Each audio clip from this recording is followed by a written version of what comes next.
Welcome to our OBrien podcast. Today we're doing a really special interview with Dean OBrien. We're going to be talking about everything that it takes to be able to build a great growth plan. So as an individual agent, the things that you should be looking at as we head into the new financial year. We're going to talk about things like average sale price, volume of transactions and fee, the importance of being able to understand what your conversion campaigns are, the last 50 transactions that you've done inside of your career, what's working well for you, and the things that you could even be better at. And if you just get these things right, it will allow significant momentum on the inside of your business. Dean, today's a really important part, and we're going to do a specific audio just talking a lot about getting an agent growth plan in play.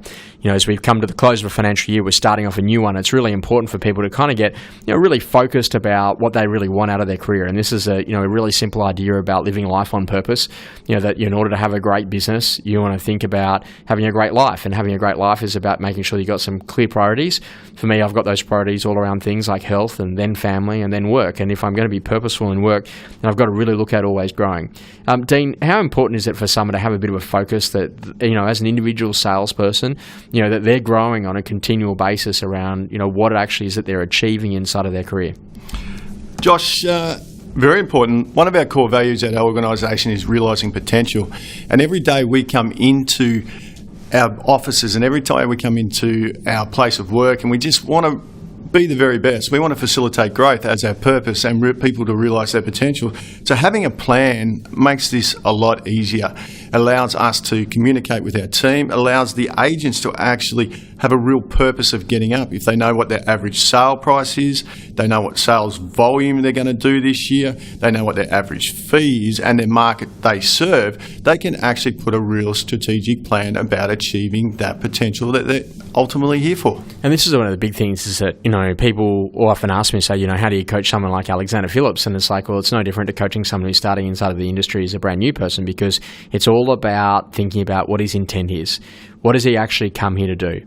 And once he's got that intent about, markets to be serving and types of transactional volume and all that stuff, then you just got to get to organisational clarity. So, if you want to do 50 deals a year, you definitely need an assistant. If you're going to do 10 deals a year, that's just you on your own, right? And so, that's an important part. So intent leads to organisational clarity. And then you've got to start thinking about technical competence, how you can be learning specific skills.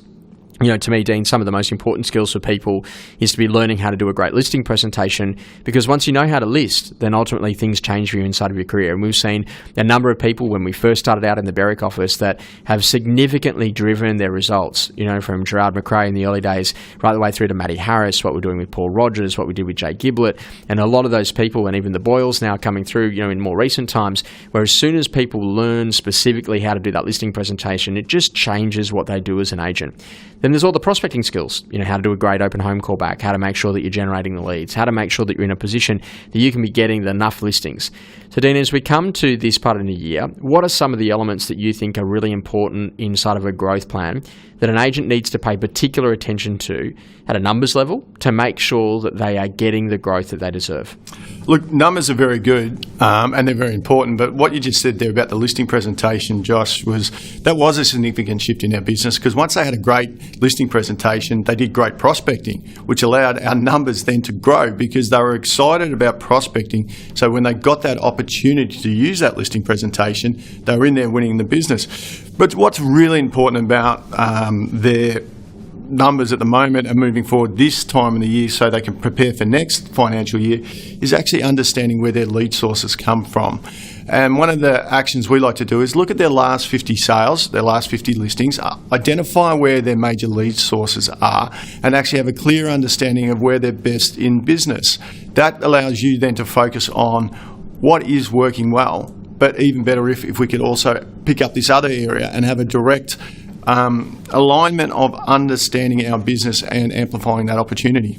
So really, to build out a great agenda, someone should spend some time in thinking about what a growth plan looks like. So to me, we always start at the numbers first. So we say, okay, great, where have you been? So let's have a quick look at things like the average sale price, the total number of transactions that they've done, and what their average fee has been. Now, Dean, the reason why these numbers are important is that for each person, it's going to be maybe some different ones that there's going to be the next throttle for the next stage in their growth. So let's say, for example, you're at 20 transactions a year. Well, going to 30 transactions a year is really significant because that's a 50% increase in your business. If you're in a position that you've been charging 2%, and you can get that to 2.5%. It doesn't sound like a lot, but that extra 0.5% over the two, that's a 25% increase in that business. If you're in a position, for example, that you've got an average sale price of $500,000 and you can move that to $750,000, again, that's a 50% increase in the business. And so you've got to really have a look at those numbers, because sometimes you might be pushing the boundaries on average sale price, so maybe average fee is the key thing that you're going to need to use. How important is it for people to look at those three sets of numbers to be able to make the decision on how they're going to achieve their growth?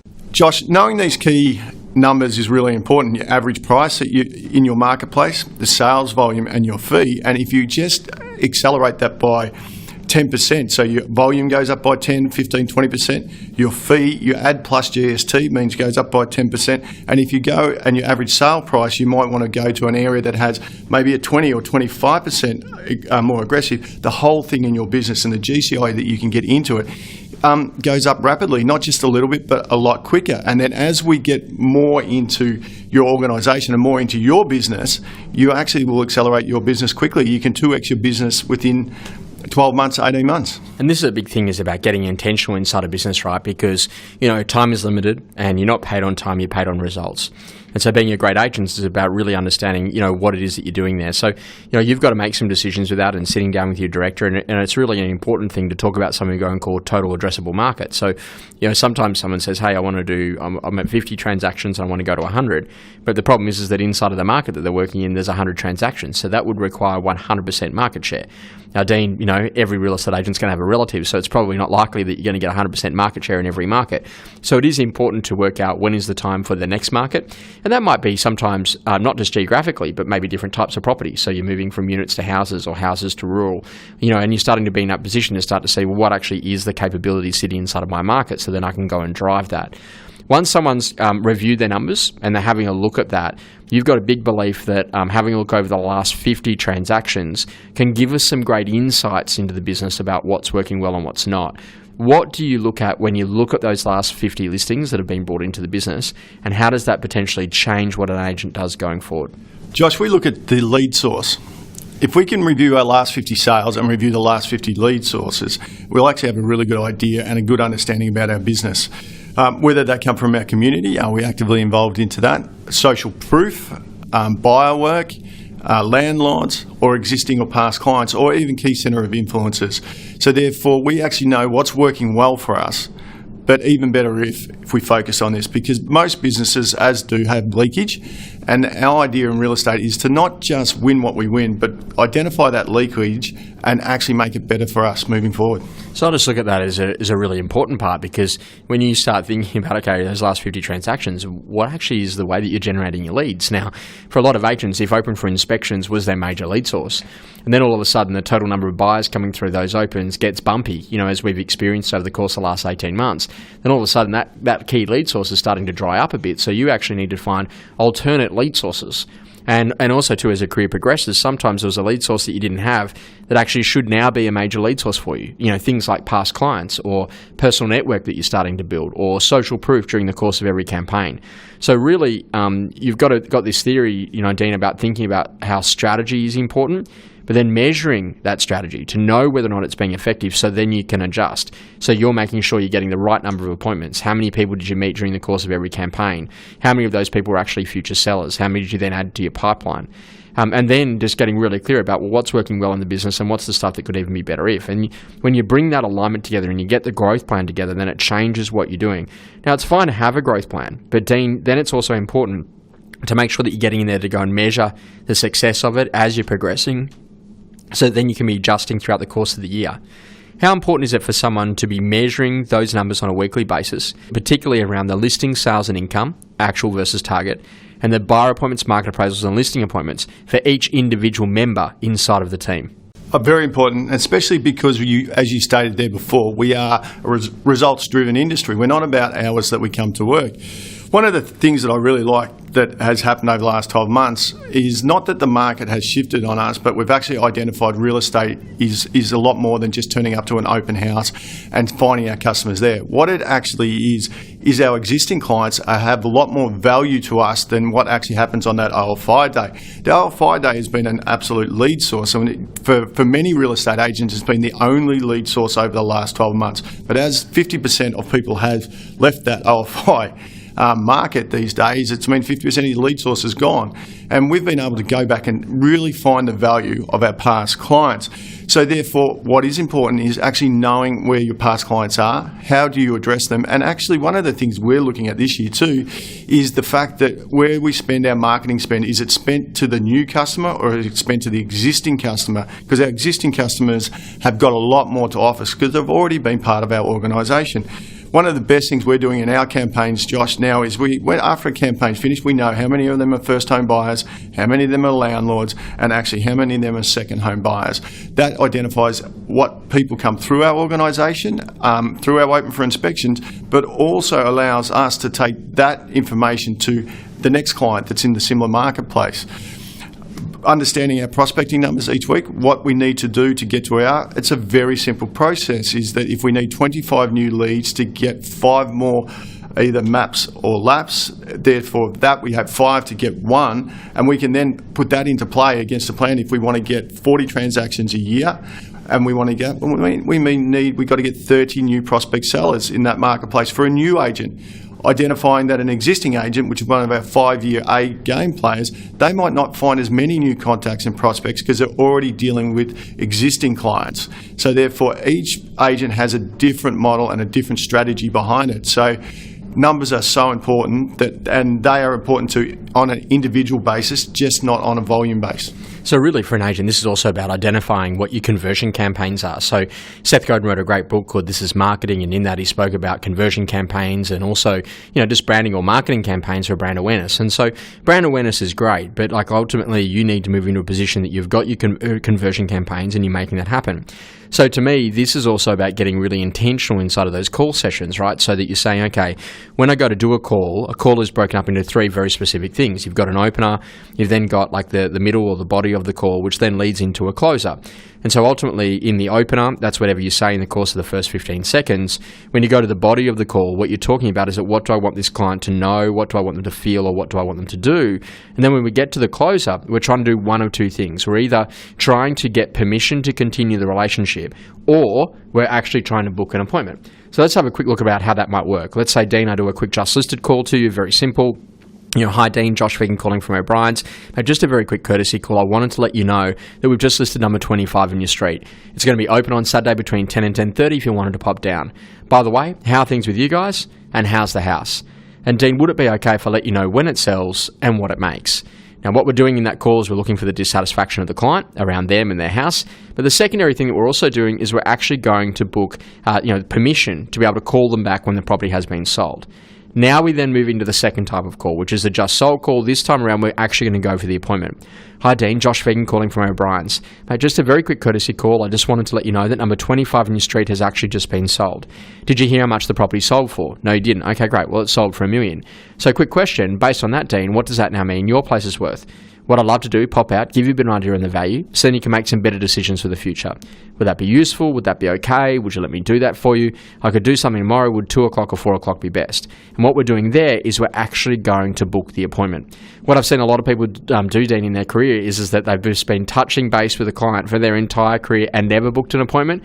Or worse than that, an agent who tries to book an appointment before they've actually asked the questions to create the need that the client would need it, then copying the rejection and stopping the calls. How important is it for someone to maintain the momentum, but to understand what the difference is between a conversion campaign and whether or not they're trying to book for permission or to get an appointment with the customer?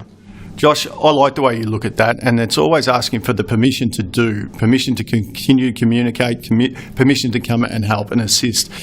too many agents actually go out there and they just want to go bang, bang, bang, and that's not right. It's just not respectful. It's just not needed, but they continue to do that and think that that's going to get them long-term success. Agents in the industry are the ones that actually give relevant information and give a service, not just take an advantage of an opportunity. And then they continue to do that over and over and over again. And that's why the call session is such a strong part of their business, is because they are now giving their business the time with the respect that's required to communicate to their customers, to their new customers, to their existing customers, with a constant purpose of asking permission, can I continue to communicate or can I come and actually help you?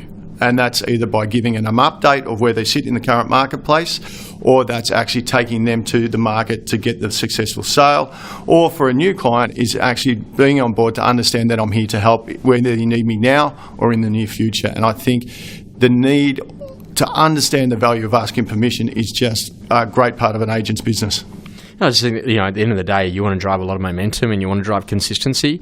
And in order to be an incredible agent, you just got to start thinking, well, hang on a second, I just don't want to do the activities. Because I kind of worked it out the other day, right? If you do 40 weeks a year and you start thinking about, okay, great, I'm going to get out there, I'm going to go and make 100 calls. Mate, that's 4,000 calls, Dean. Let's just make those 4,000 really good. That was amazing.